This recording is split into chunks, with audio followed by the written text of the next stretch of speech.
let's get going. So I'm going to share my screen, hopefully, if I can do that at some point in time. Um, all right. And this is lecture 9. And I want to go to the top. Anyways, so let's see how we're, and am I recording? Let's also make sure I'm doing that. No, that's not what I'm looking for.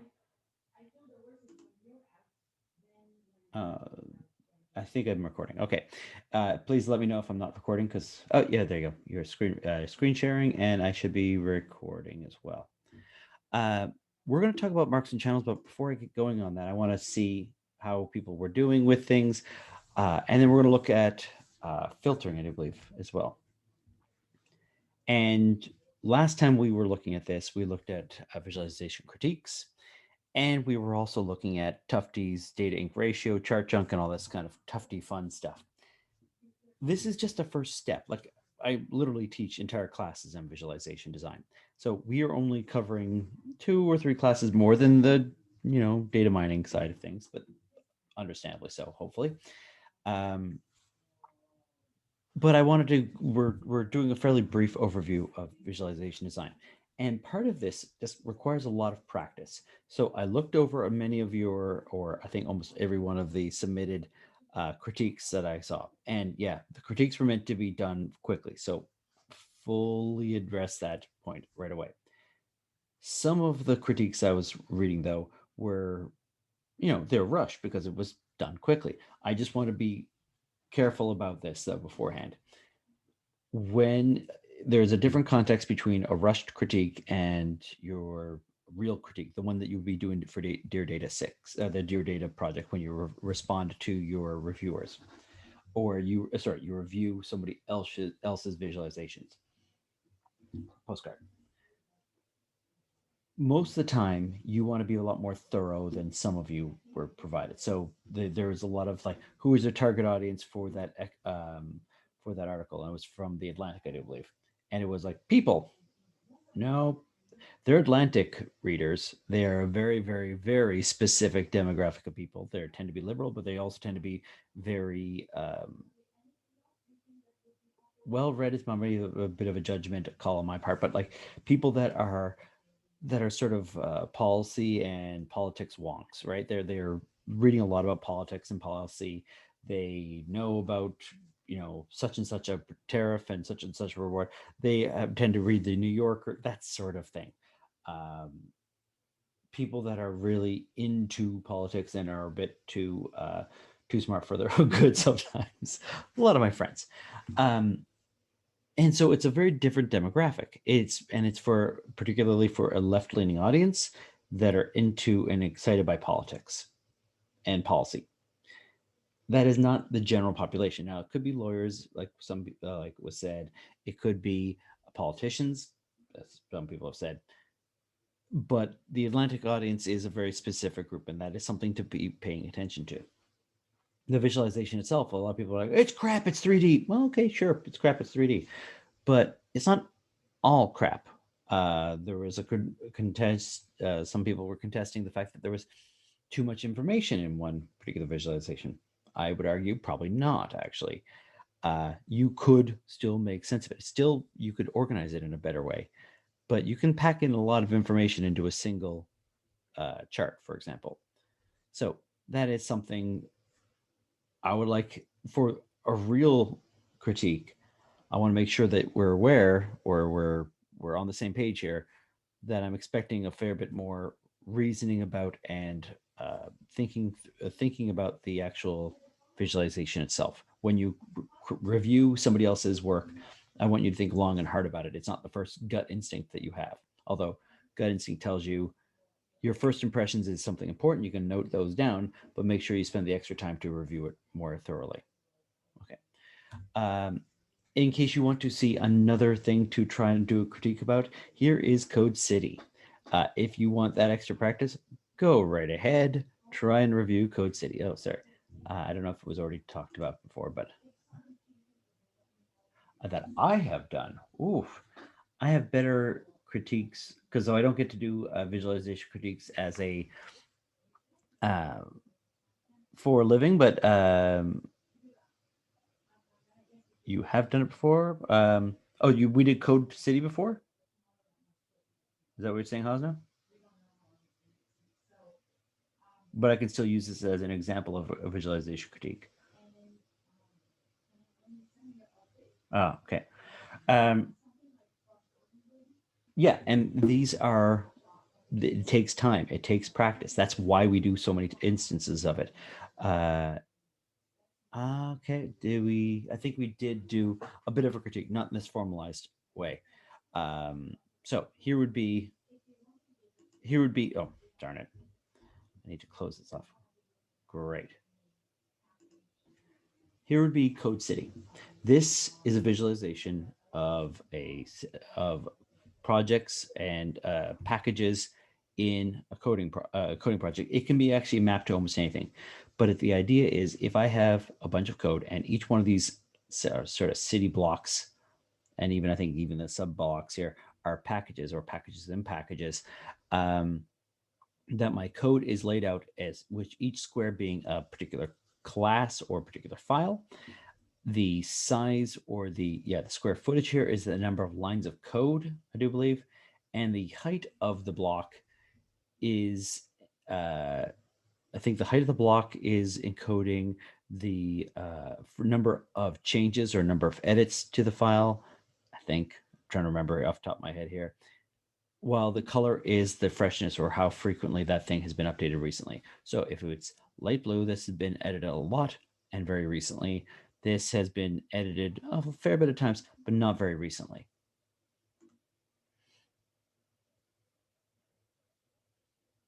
But Tina and Hasna, as in we did this this Code City, or we did a visualization critique. Let's find out.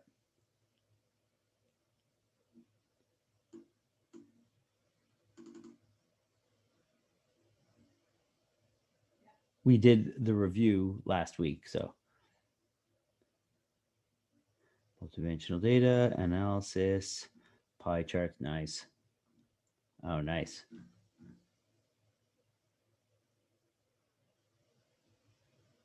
This is and break. Oh yes, we did a visualization critique for the fruit. Yes, absolutely, nice.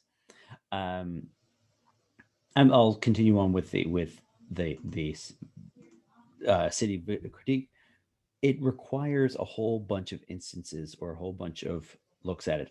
And the more well, now we're looking at marks and channels today, and now we can start talking about that as one of our metrics. So what is the marks that we're going to be using? Well, actually, we'll look at marks and channels in a second, actually, because when we look at it, each one of these things is an area, not necessarily a bar, not necessarily a line. It is an area or a volume, and a volume, I guess. It is a volume, and we're also encoding with a bunch of different channels. We're going to use the size or the height to encode something. We're using position in space, X and Y position, to indicate something. It actually is telling us relationship with other files. And we're also using color to encode. We're using the area of the rectangular base to encode one thing. We're using the height to encode something else. And we're using the color to encode the frequency of changes. I like to point out, what does this do well? Well, it does give you a rough estimate of what files and what packages are in heavy use. It gives you a rough estimate and a rough detail of how the code packages all relate together and which ones are more frequently changed. It shows which are the most popular edited files. What it doesn't do well is, because it's 3D, the amount of occlusion that you get from just say this thing right here, this big giant bar, little light blue bar here, that amount of occlusion blocks whatever's behind it. That this giant gray area takes up a bunch of space, but it was hardly ever edited. And can you compare these two things and how many edits I've made? The ability to actually get measurements from the data is extremely difficult with this approach. Here would be another visualization of a different project where hardly anyone's edited anything. There's only a couple of things, and these are like 1,000,001 edits in these couple areas, right? I don't think that so from my perspective, I think their use of 3D actually is causing more problems. It's making it more difficult to read the data right off the data. And on top of that, the occlusion is actually a major issue. They didn't have to use the rectangular region or space underneath to encode that data. They could have actually used, so they didn't have to use a rectangular region. They could have encoded, instead of using 3D, they could have used, let's say, 2D, for example, or encoded it in a different way. They wanted to make it look like a city, but that, okay, the lecture 2, okay. They were trying to make it look like a city, but why are they trying to make it look like a city? I think the purpose of this visualization sort of plays against what its effectiveness is. And so because there's 3D without necessarily there's unjustified 3D, because the encoding allows it for occlusion, because the marks and channels are not obvious for how things are encoded, I don't think it's a particularly effective visualization. Okay. Saying that in a formalized sentence or a series of paragraphs, who's the target audience? It is people, in this particular case, they are users that are trying to analyze their code repository to see where most frequent changes occur, the freshness of those changes, and how activity within the package has changed over time. Something like that. This is the kind, like, it's break it down into those little parts that we gave you and just think about what each one of those things actually means and how you go about doing it. Is this a great visual? What does it do well? That's actually normally some of the challenges, right? What does it do well for something that's terrible? You need to be able to identify that. In this case, I think it indicates recently changed items quite well. And I think it shows high edit rate items particularly well. It emphasizes what items have been changed most frequently or most frequently in an effective way. Okay. Yeah, that doesn't necessarily mean it's good. I can hate things, and some people go, "Oh, it's wonderful." Yeah, yeah. Especially immersive software visualization. I had one of my colleagues who was asking, "What do you think of this?" And I went, "Oh my god!" And I crapped all over it, and he was like, "Oh, I kind of liked it." Yeah, no, I don't like it. There is a personal opinion, but that's why you're taking yourself out of it when you're with your critique. You're trying to justify it. You're trying to give reasons why something is good or why something is bad based off of what we know about the research. Not, I liked it. It kind of made me feel good, right? You don't want your personal opinion in there. You want to try and provide objective metrics along the way. Okay. I wanted to make sure we hit this. This is one of my big things that we had to make sure we cover today. So let me see the chat one more time. The live factor and the blocking parts is really a problem. You're right. So next week, it's not P6, it's P5. I should edit this. I want you guys to bring your initial designs, your P5 designs, to class. Maybe at 5 to 10 minutes. Maybe it's a PowerPoint slide. I may give each of you access to be able to present to the class, to share your screen. We want you to talk. It doesn't have to be crazy elaborate, but it should be sufficient. I want each group to talk briefly about what your problem is, what the goal of your project is, what the users are trying to do with your project, and your proposed interface or visualization. This is, you don't have it, you haven't coded anything. I want the doodles. I want the sketches. Maybe it's a bit more than just a basic doodle, but it's enough to, maybe it's just you using Tableau to produce a visualization, but you want to be able to present to people what you're hoping to get out of your system. If that's with a doodle on paper, but it's a clean doodle, that's fine.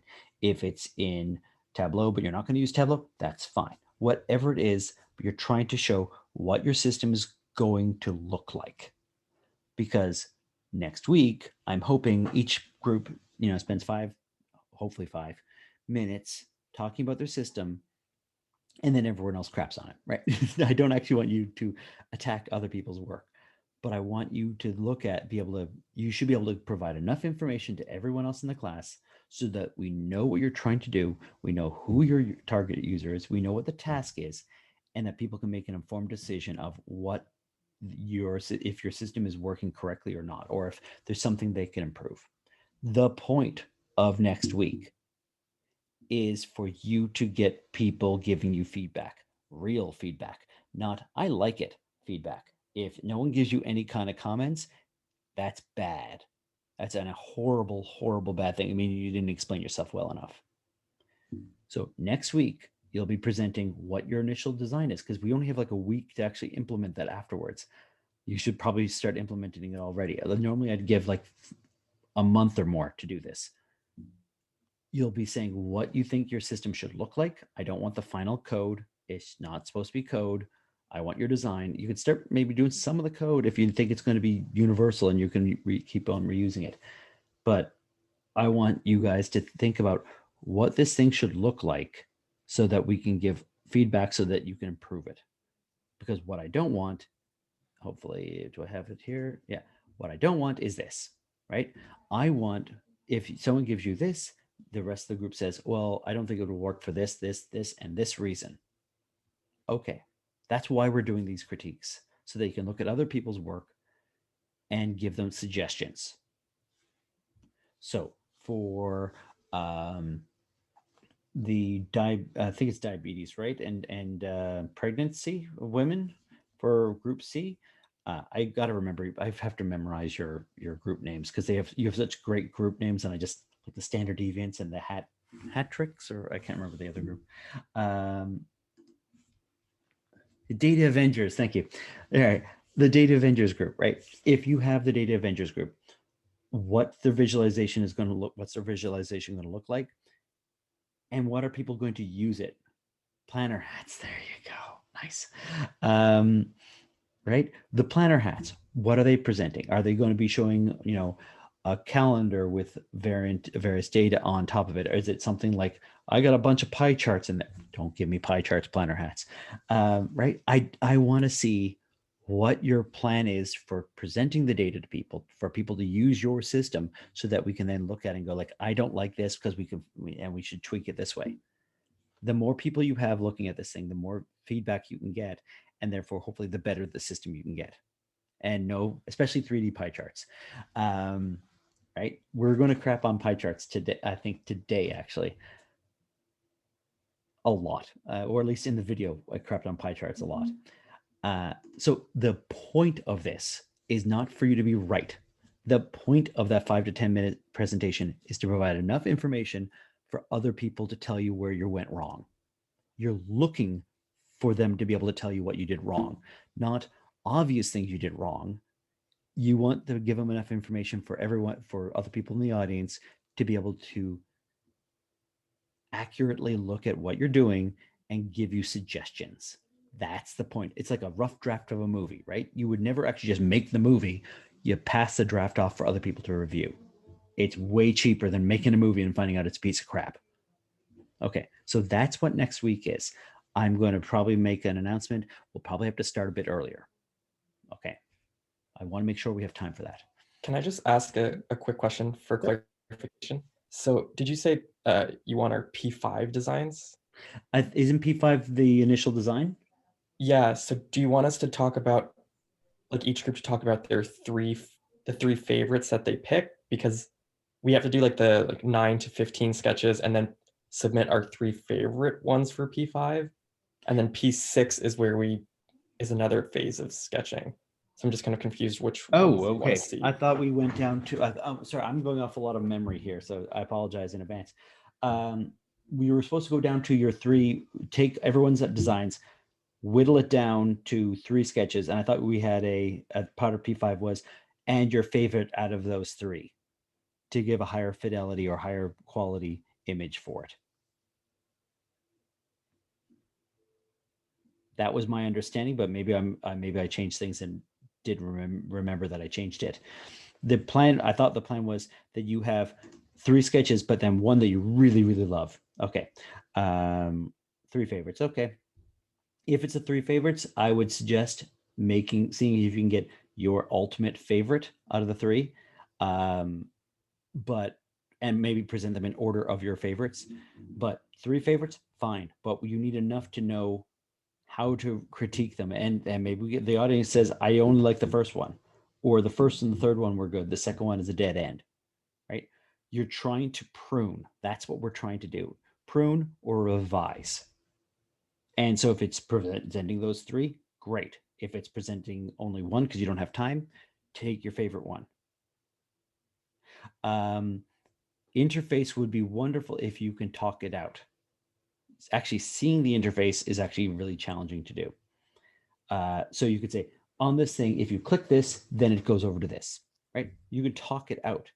If I click this P6, then it will animate to the next slide. You want something that, you can talk out what your interaction is without necessarily seeing the visual interaction. You can show sketches on how visual interactions work. Normally it's a draw doodle, arrow, highlight a certain circle of where the person clicked, arrow, show the next image, right? There's a design language for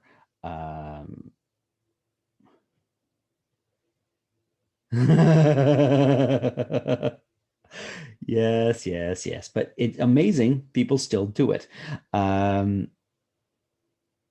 We had in P4, what was like the one we had in P4? It's meant to just be an overview of what you're doing, and so we can give feedback. I'm hoping that part's clear at least. Yes, I know I should have stopped. I won't make fun of pie charts again today. But some people don't watch the video, so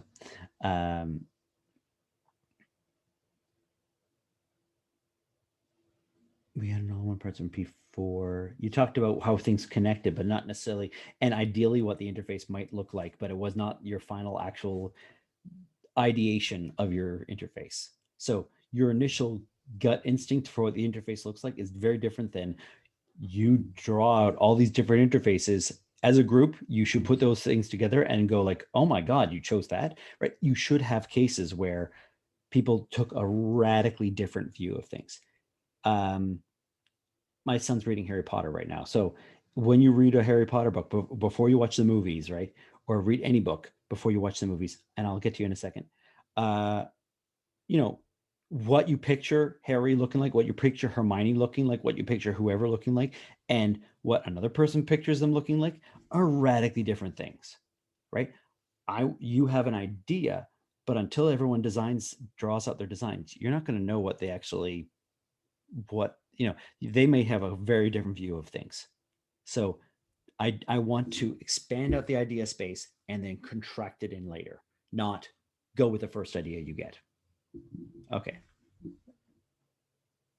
Is that making some sense? Other questions before I want to make sure that this is nailed down before we talk about anything else. So.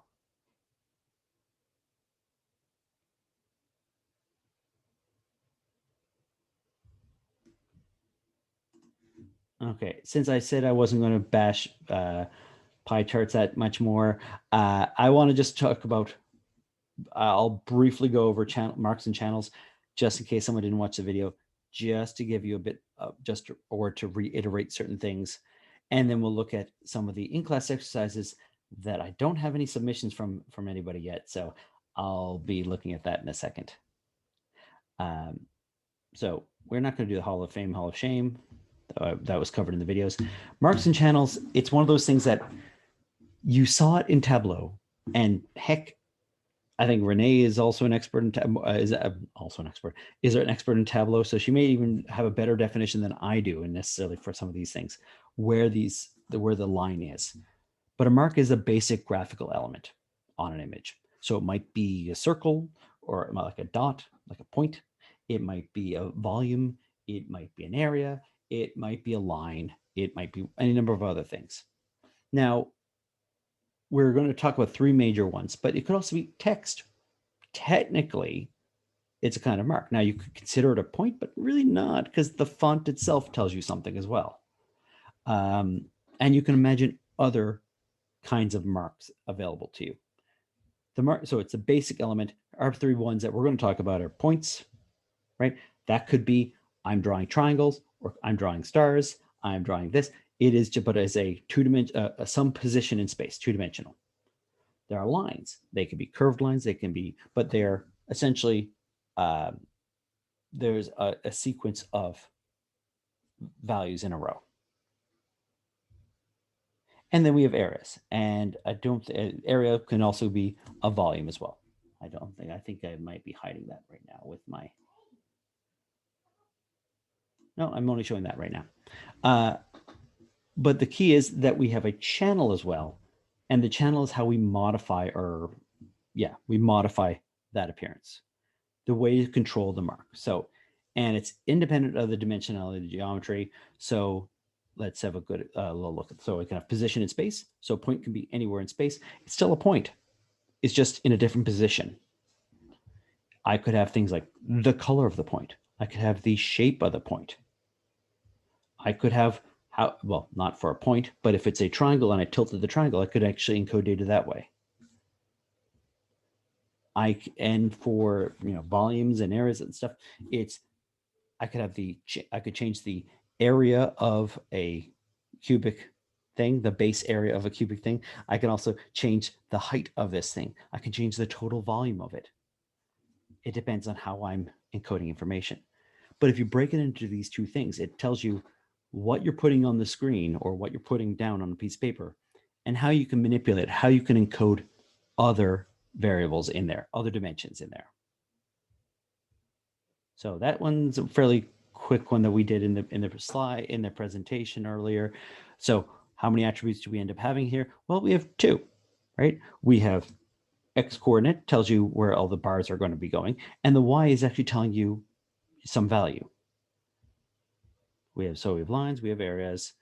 You could consider these, by the way, again, more of these are, it's more of a thought process than something that's objectively true in all cases, right? You can consider those bars areas, or you can consider them lines. They do not vary in terms of the width. They're all the same width. And therefore, the only thing they're changing by is the length, which you could consider it a line.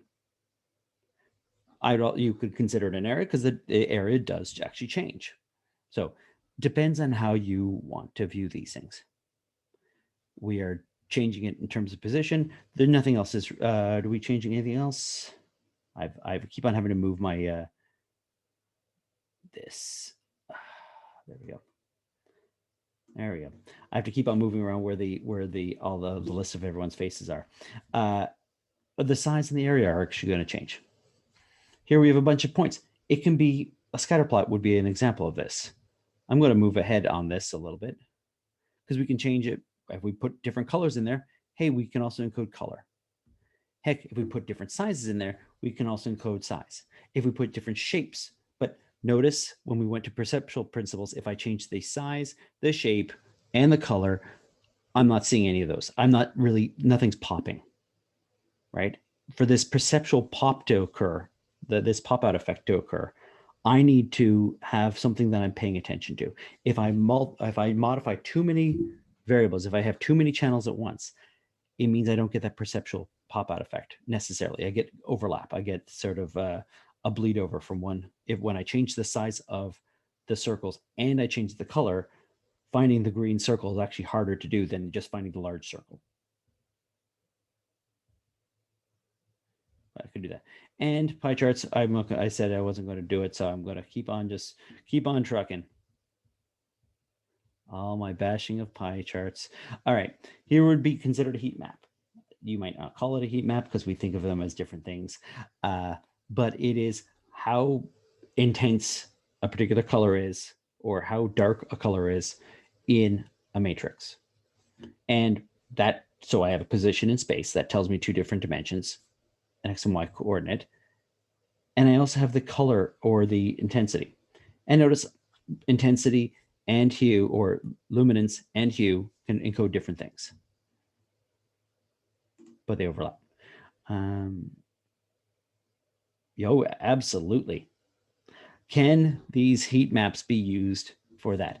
In fact, a calendar is it's actually a bunch of rectangular areas. That's your encoding. But how transparent something is, hey, that actually could be a channel to encode information. Not much granularity to it, but it can encode information. The transparency, you could say the color encodes information.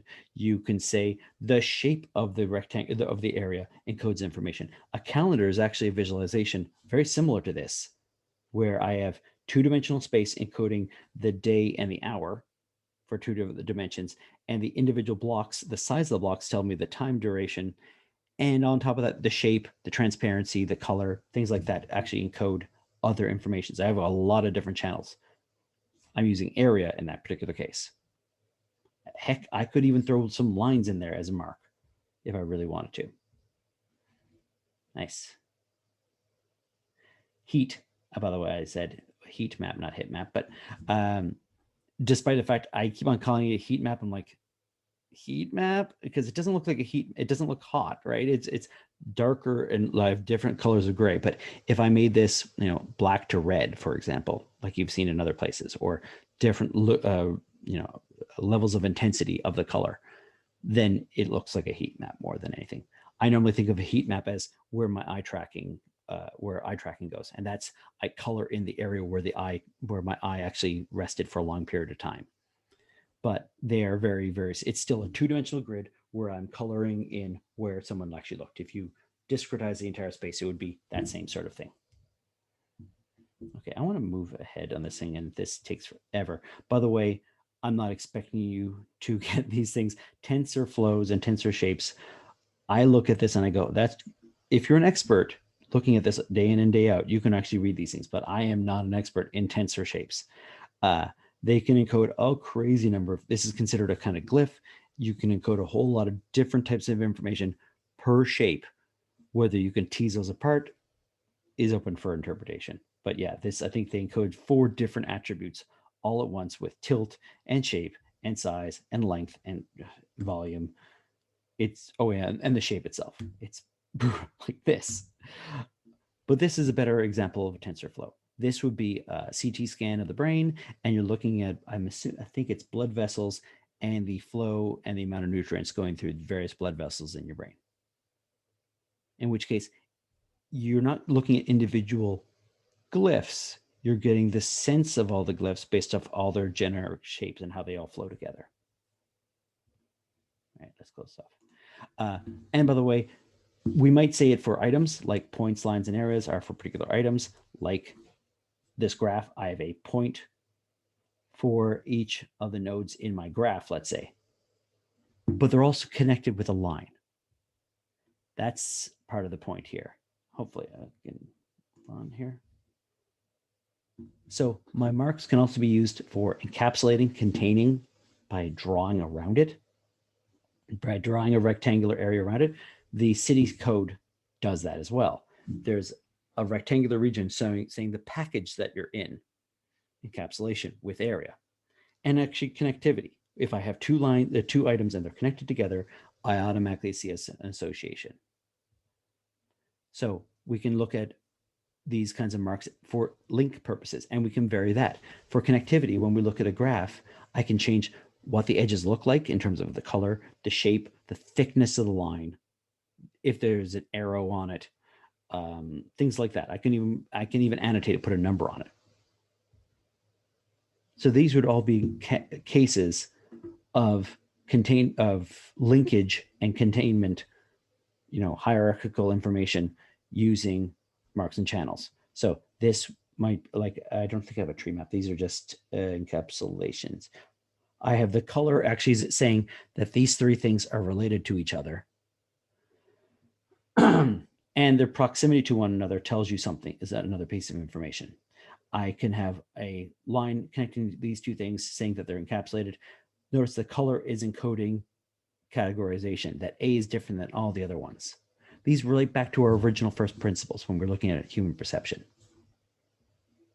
All right. I went over all this stuff. I don't want to belabor the point because you've already seen maybe you've already seen the video, or hopefully you've already seen the video. I like pointing out the fact that this thing is from 1984. So this is not new. It's well established. It's just people don't follow the rules. And yeah, more pie chart bashing, more pie chart bashing, more pie chart bashing. I wanted to point out one other thing though. Oh, come on. This one. The expressiveness and effectiveness principle. So just in case you want to throw something fancy in your reports, this is a nice little term to use. The effectiveness principle is essentially the thing that is the most important, make it the most salient. I know it's obvious, it might seem obvious, but that's what people often forget. The channel that is most critical for your system, if you want people to find out how they are doing in terms of their diabetes monitoring or how their health outcomes are compared to the average, if that's the most important point, that's what you need to highlight. That's what you're going to be encoding on the most salient channel. Maybe hue, for example, the thing that slaps you in the face. You don't want to encode it with just say, let me see, volume or something like that. So the most important information goes in the most salient channel, the most important channel, the one that's most obvious. Expressiveness is I don't want to use any channel that doesn't. I want to use a channel. I want to use a channel that maps or matches what I'm looking for. So if I have a Boolean thing, let's say it's true or false, I don't want to use some kind of continuous color scale. I don't want to be using red to some red color saturation color scale for true or false, right? It doesn't make sense. It's on or off, right? You have one or the other. You don't have sort of a gradient. You don't want to overdo it or underdo it any given dimension because otherwise you get the following. So this is my takeaway: prioritize and use an appropriate channel. But here's where what happens if you don't use the expressiveness principle. You think I know what this is encoding. I know what this is trying to show. And you might do as well if you watch the video. Despite knowing what it shows, I cannot not see it as a prior, which car company is doing better. Volvo and Saab look like they're doing fantastic compared to everyone else. And my God, the USA stinks, right? Because you naturally will see it encoded. The length tells you something for continuous data. It's not appropriate for categorical data. This is what we're actually seeing. So it makes a bit more sense. Position is good for a lot of these different things, but if you do not map the data correctly to the type of data, the data to the encoding correctly, you'll get weird perceptual effects. And I would love to see examples of where you hit these weird perceptual effects. I can't think of one off the top of my head. The world's getting a bit better nowadays, but there are cases where you'll get weird perceptual effects just because they just chose the wrong thing. All right. I wanted to get out of this and get to what we're actually supposed to be doing today. So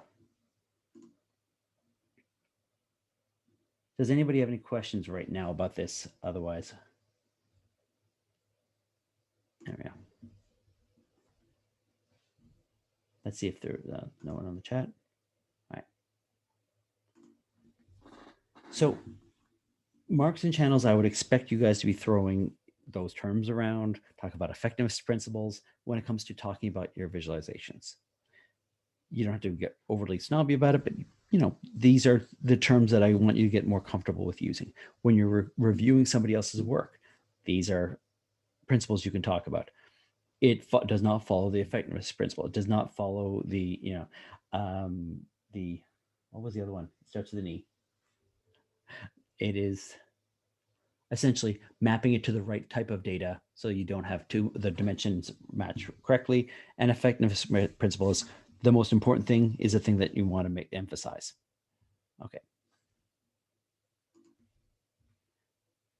We're going to look at we had a couple in class exercises, and I want to double check to see if anybody did any of these, but I would let's try this one first.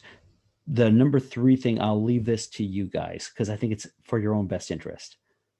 If you know any other group in this class, and if you don't, we can always just post on Piazza and ask. It would be probably a very good idea for your first pass before you finish P5, should be 5 here, before you get to P5 and present it to the class, grab another group, see what they think of your system, right? Can you explain it? Can they give you feedback before you present it to the entire group? And it's at least a first pass so that you won't get all the feedback all at once. You'll get a first pass, then you can modify your P5 or improve on your P5, and then you can present it for present your P5. Then you'll get some more feedback and you'll modify that. Just running it by others is a great way to improve or refine your system. And since we have a limited amount of time, that refinement is actually what's going to save you a lot of time in the long run. I want to look, let's see what we're doing for time. Okay. I want to see what you think about, so the videos actually cover filtering and aggregation. We've talked about these before. So filtering is I remove stuff. Aggregation is I take a bunch of data, I essentially blend it down into some kind of essence. So instead of saying, here are all the grades for the entire class, it is, here's the average for the class. Or here is my average in the class versus I got this grade on this assignment, this grade on this assignment. That's it. So an aggregation is combining these values together. And we can filter and do attributes. We can filter items and attributes. So I can say, so the average for the class would be filtering items. Each person is an item in the class, if you will, and we can merge all the grades for that particular class. Attributes would be all of my grades that I have. So each grade is a column. It is an attribute. And I could merge all those things and say what my average in the class, overall average in the class is. It allows me to get rid of the other attributes afterward. Or I can also filter out things like filter out all the fields in CU Learn that are not part of my GPA. Filter out all the people in CU Learn that are not in my class or not in this particular section or not in this particular lab. Aggregation is I'm going to merge the people and get, sorry, I was getting ahead of myself, merging the average for the class for an assignment, or what's the overall average for the class. And I'm merging multiple different fields together for the aggregate value of, your assignment grades or your project grades. I want to see what the comment was here, sorry.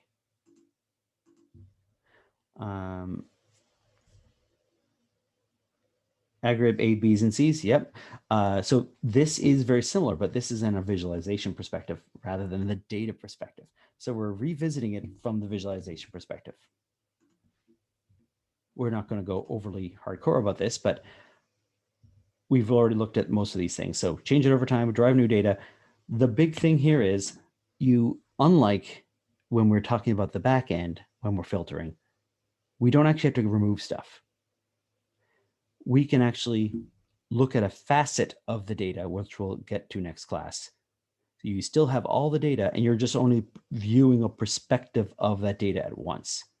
And then you can look at a different perspective. You can look at two perspectives at the same time. And that can tell you new information you couldn't get otherwise. And then you also have focus plus context. So if I have too much at once, I can zoom in on a particular area and see a subset. All the data is still there, but the key is that I don't want to filter or aggregate and not see how I got there. So the human factor is actually what's critically important here. And we could just reduce things straight up. So we looked at dimensionality reduction. I won't get into this, but, and we talk about this in the videos as well. The big one for me is if I filter, half the time I lose track of what I filtered. And I'm sure you've hit that particular case, right? You add a bunch of filters to what you're looking at, and then you forget that you have that filter on, and then you're still looking and you're like, why isn't this thing showing up anymore? The filter's on. And aggregation, people have a really hard time understanding it, which is really kind of strange, right? So filtering data, the US election would be a great example of filtering data. We get data about, individual areas. We're getting aggregate data about a particular state, and it makes no sense why we're getting the data we're getting. If you actually tease it out more or filter based off of, ethnicity, socioeconomic status, college education, that sort of thing, you get a different perspective. Versus just the aggregate data hides a lot of that, and you don't necessarily see why Florida voted for Trump, for example. And putting visuals in layers would be another way of doing it. So layering, that's part of our faceting discussion. I don't want to get too hardcore on this. Dynamic queries, though, I love pointing out where they come up, and hopefully you have a couple of this, because that is actually what I wanted to look at. So here's a filter. Here's another filter, right? And I've shown this in class, I'm pretty sure. I can filter out zip codes based off of, you start typing in some numbers and it filters out what zip codes are applicable with it, starting with that. You can even do filtering and aggregation for, this is the shipping routes. And we also have each one of these marks is encoding the kind of boat it is, the kind of transportation boat it is. I have a different shape for a boat versus a port of entry. They're all colored based off of what they are actually doing and where they're going. I have position in space, and I can filter out stuff so that I can see only oil tankers or only commercial fishing vessels or only pleasure, personal watercraft, all in this marinetraffic.com website. And this is one of my personal favorites. If we want filtering and aggregation, Google Maps is great for layers and being able to remove layers if you want to play around with it a bit more. I know we don't all agree on, Hosna doesn't, I don't think it agrees on this, that the Google Maps themselves, it allows you to play with what layer you're currently viewing at a time. Like I can see bike paths, for example, which is sort of, this is traffic information, but I could show bike path information, for example. And I can remove and add filter out particular layers. My question is, what is your most favorite, but more importantly, what's your least favorite querying system that you've encountered? Can you, and I don't know if anyone's actually posted this yet, so I want to have a quick look at what you guys may have posted. In-class submissions. Nope, no one's posted squat. Visuals and layers, yeah, putting visuals in which layer you show, and if you're all the visuals associated with a particular type of data are in a layer, and if you remove the layer, you're filtering out that data. You can also do an aggregation by combining multiple things. So I would like to take maybe a couple minutes, just fire up what you can. You don't even have to explain it much, but throw what your, let's say your least favorite filtering and aggregation system, your least favorite visual querying system onto the Google Drive, and then we'll go from there. And then afterwards, we'll take a break, and then we'll just summarize what we're doing today. Oh, all right, Hiba, put it in. Searching for schools around me for my toddler in Google Maps, and I ended up criticizing the filtering it in objects. So, what do you mean by? Can you post an example in there where it didn't work, like a screenshot? Oh, it does 10:25. Yeah, so it'll be 5 minutes. I will post something, but this was supposed for the next week. This what you are asking now. It was in lecture 10, and it was supposed to be the next week, not this week. Only this week we have marks and channels, I think. This is what I was doing here. I go in here and I go like marks and channels, filtering and aggregation in my schedule, at least. Okay. So that's how so maybe I was working ahead of myself. That would explain why people didn't post anything. That's fine. Why don't we take a couple minutes, find out what you can come up with or something. If you can't think of anything, fine. I'll make sure it stays open all week. And then we'll pick it up a little bit more, because next week we have that in-class presentation, which I really want to make sure everyone has a chance to talk about. And we have to talk about interaction, which is kind of important. So yeah, it's not next week with views and facets, it's interaction next week. So let's see if anybody has anything for this.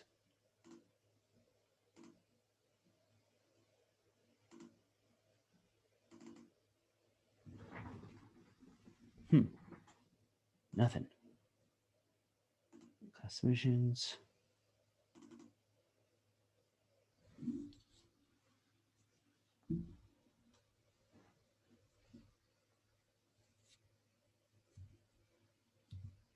If I don't have anybody posting anything in a couple minutes, we'll just hold off for a little while. But I figure some people can really crank these things out quickly.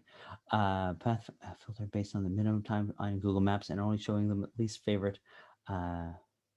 Yeah, we can do it now in class is what I was hoping for. Oh. That's it. I sent something, but it's not finished yet. I was working on it actually, so. Okay, but that's the download thing that I have here, or is it? Okay, let's Yes, download. yes. Yeah, let's see if I can pull up it in my.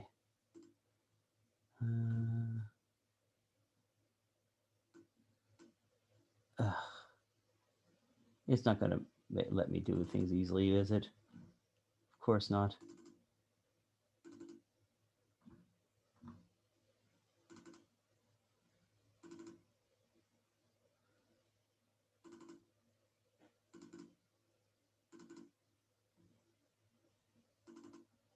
All right.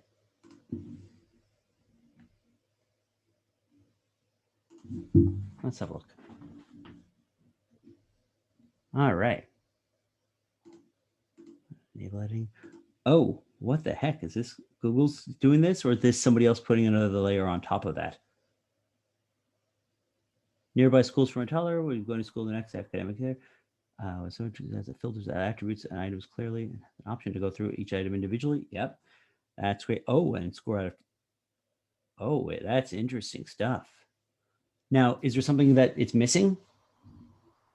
Actually, I'm still working on it, but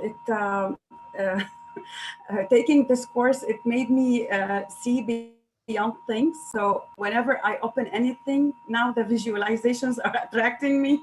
So I grabbed it, and I have intention to discuss it later on. Okay, that's fine. Yeah. Nice. No, it's a great example. Does anyone have a real stinker in here? Let's see if we get it. I'm not sure if it's going to pop up in my folders.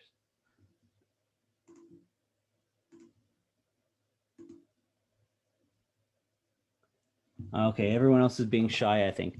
What I'm going to suggest, let's leave early for once. Next week, we're going to need a little bit more time to go over each of your individual projects. Throw in what you have in there. I think would be a good idea. And it's not a requirement, but I think it's a great idea. See if you know anyone else in the class, any from outside of your group, or just ping people, like make a general post on Piazza. Let's see if we can find other groups that are willing to review your designs before class next week, because you want to make sure that you have it run through by a bunch of people beforehand. Multiple review iterations is better than one giant one.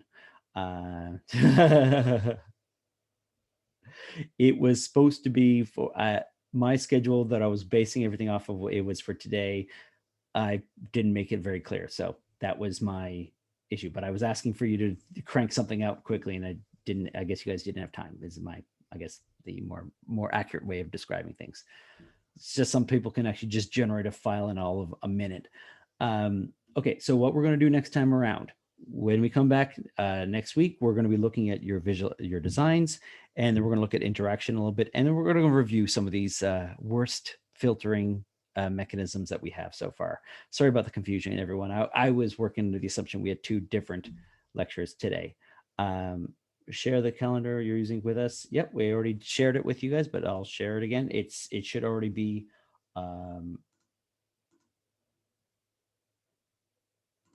link. It's actually on Piazza as well.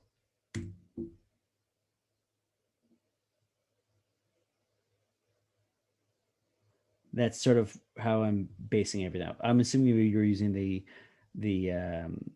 course outline, which really should take precedence over everything. Yeah. But then I was like, oh, I'm not going to be able to squeeze this in and squeeze this in the synchronous classes. So You're right. You're right. I may have moved things around inadvertently. So I'm not I'm not gonna yell at you guys or anything like that. It's okay. I was trying to fit things in correctly, and I may have forgotten that I had to double check it against the outline. So it's all good. Or at least I think I'm okay with you guys not having done it. Now that you've explained everything. Great. No, that's all good.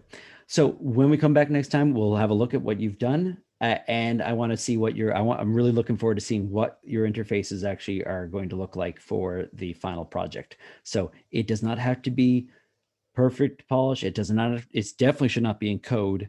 I want to be, you are trying to explain or communicate what you're trying to do with your system and how it actually works so that we can give meaningful feedback. That's what next time around is all about. Yep, planner hats, you can definitely chat with me afterwards. I'm going to grab maybe lunch. I have my office hours, I think, are now, or are they 12? I think maybe at 12. Oh, 12:30. Wow, I have all this time in the world then. But yes, I'm going to be around until like 2. So you want to talk at 12, we can do that. Or if you want to talk at 12:30, that's fine as well.